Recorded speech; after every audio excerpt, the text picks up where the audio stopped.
Hai semuanya, jumpa lagi dengan aku Sisi Yoslitia. Kali ini kita berada di segmen belajar tutorial tentang kisi-kisi soal yang terdiri atas rumus dan cara hitung rumus epidemiologi. Ini tuh part 2 untuk formasi epidemiologi bagi teman-teman yang mau tes CPNS dan P3K Kesehatan. Seperti apa? Disimak ya. Java grafis.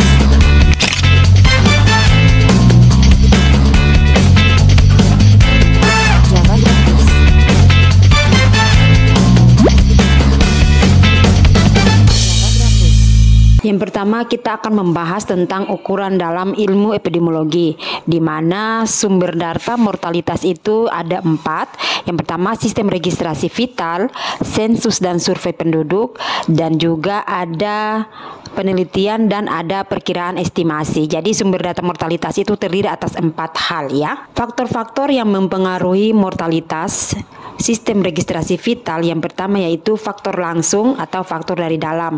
Nah, ini itu variabelnya adalah umur, jenis kelamin, penyakit, ada kecelakaan, kekerasan atau bunuh diri.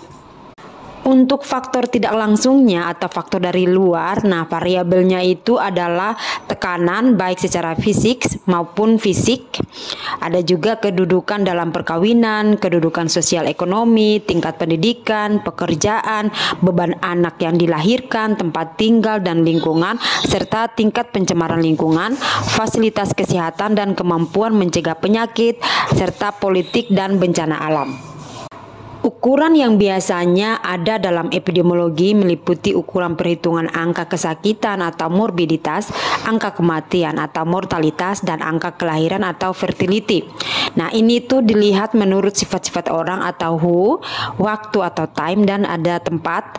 Nah, ini itu ada beberapa penjelasan mengenai ukuran dalam epidemiologi. Nah, yang pertama itu ada incidence rate atau disebut dengan angka atau jumlah kasus baru dari suatu penyakit tertentu yang terjadi di kalangan penduduk selama periode waktu tertentu.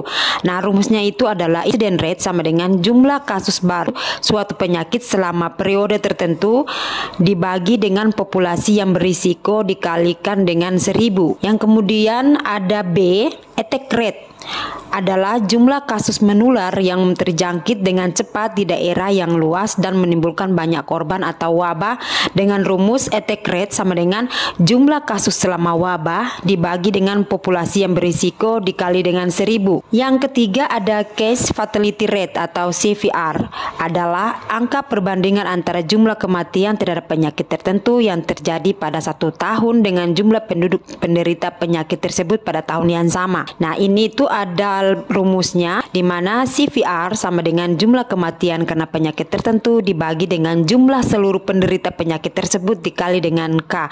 K ini nilai konstan ya. Yang keempat ada under 5 mortality rate atau UFMR, adalah angka kematian balita di mana merupakan gabungan kematian bayi dengan angka kematian anak umur 1 sampai 4 tahun, yaitu jumlah kematian balita yang dicatat selama 1 tahun per 1000 penduduk balita pada tahun yang sama.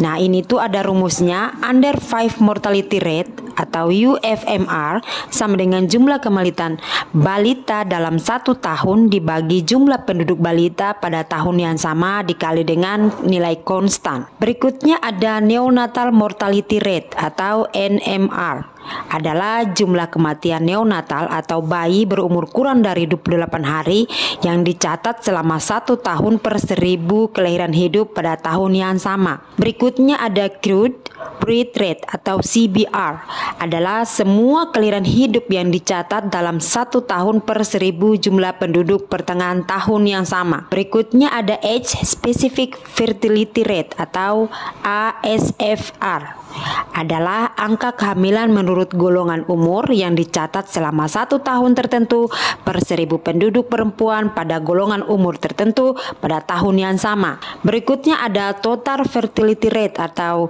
TVR, adalah jumlah angka fertilitas atau kehamilan menurut umur yang dicatat selama 1 tahun. Berikutnya ada prevalensi, di mana prevalensi merupakan pengukuran kejadian penyakit di masyarakat pada satu waktu tertentu. Ukuran prevalensi ini banyak digunakan untuk merencanakan pelayanan kesehatan, menilai kebutuhan pelayanan kesehatan, dan mengevaluasi program yang dilaksanakan. Prevalensi juga merupakan jumlah seluruh kejadian penyakit atau jumlah kasus pada suatu populasi pada satu saat atau periode waktu tertentu. Nah, angka prevalensi ini biasanya digunakan untuk menggambarkan tingkat keberhasilan program pemberantasan penyakit, penyusunan perencanaan pelayanan kesehatan, contohnya penyediaan sarana obat-obatan, tenaga medis, dan ruangan.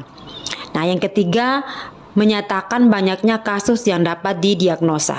Dua ukuran prevalensi, yakni point prevalence atau prevalensi sesaat dan periode prevalence atau prevalensi periode, di mana rumusnya prevalensi sesaat adalah jumlah penderita lama dibagi dengan jumlah penduduk saat itu dikali dengan 100/100 pada saat tertentu. Untuk rumus prevalensi periode adalah jumlah penderita lama ditambah dengan jumlah penderita baru dibagi jumlah penduduk saat itu, lalu dikali dengan 100 dibagi 100 selama satu periode.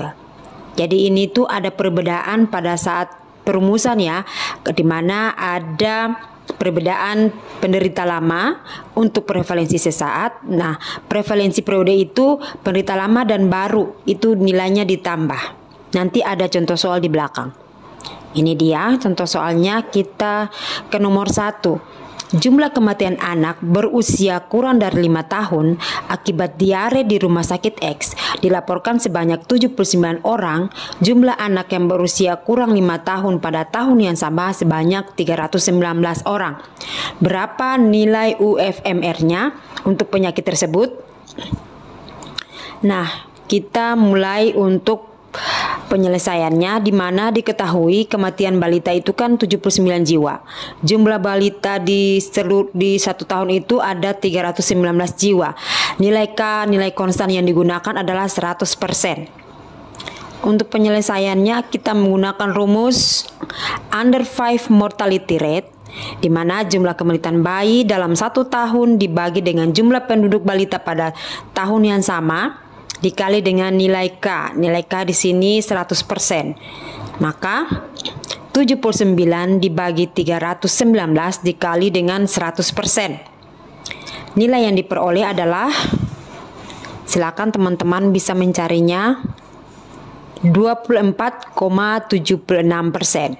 Selanjutnya nomor 2. Jumlah kematian akibat hepatitis di rumah sakit A dilaporkan sebanyak 154 orang dan pasien yang dirawat dengan penyakit yang sama sebanyak 5.921 orang. Berapa case fatality rate penyakit tersebut? Untuk jawaban nomor 2, kita akan mengetahui dulu ya. Diketahui kematian penyakit 154 jiwa. Jumlah pasiennya ada 5.921 jiwa dengan nilai konstan 100%.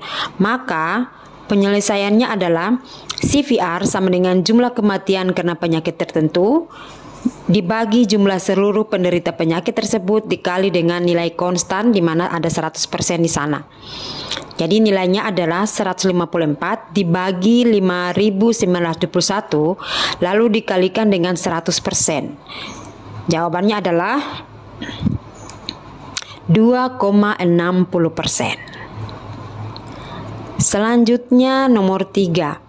Di suatu daerah TPA dengan jumlah penghuni 100 orang, menurut laporan puskesmas setempat bahwa kemarin jumlah penderita angular cheilitis ada 9 orang dan hari ini ada 19 orang lagi yang menderita penyakit yang sama.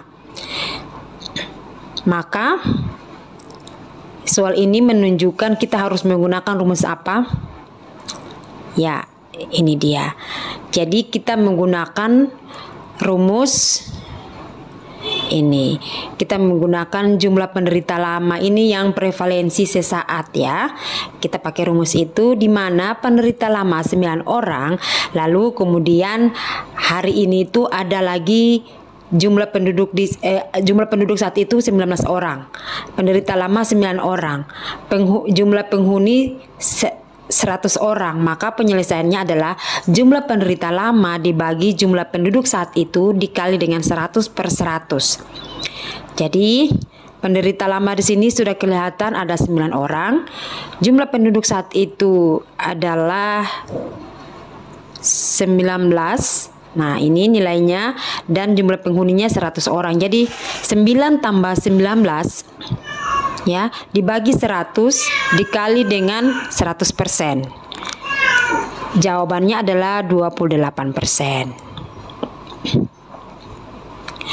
Berikutnya, di suatu lingkungan TPA dengan jumlah penduduk di tanggal 3 Desember itu tahun 2023 sejumlah 100 orang yang kesemuanya rentan penyakit angular colitis.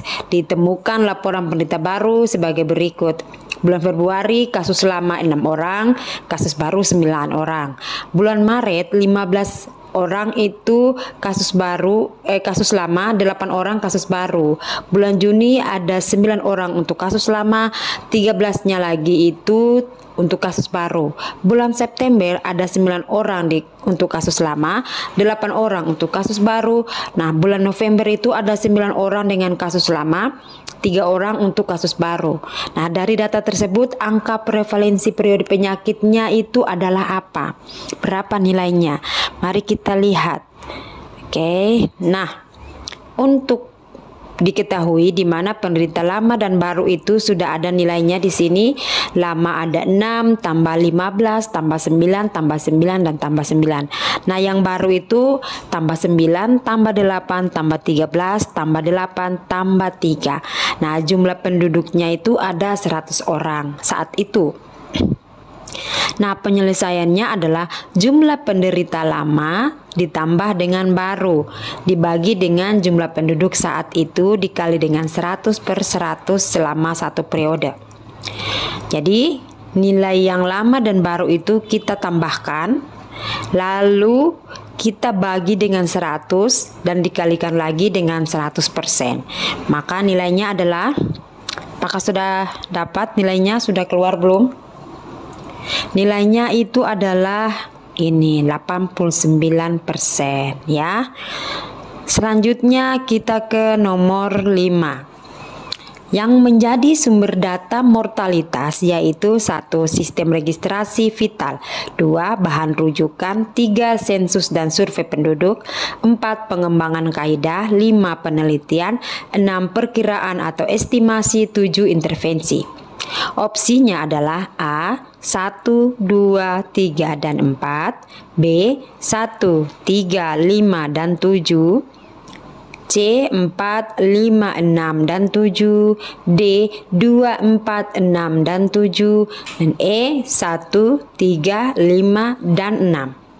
Jawabannya adalah, jawabannya itu adalah E, di mana sumber data mortalitas itu bisa dijadikan sebagai sistem registrasi vital, diperoleh dari sensus dan survei penduduk, jadi bahan penelitian dan bahan perkiraan atau estimasi. Nah, itu dia yang bisa aku share ke teman-teman. Semoga bermanfaat. Sampai jumpa. Dadah.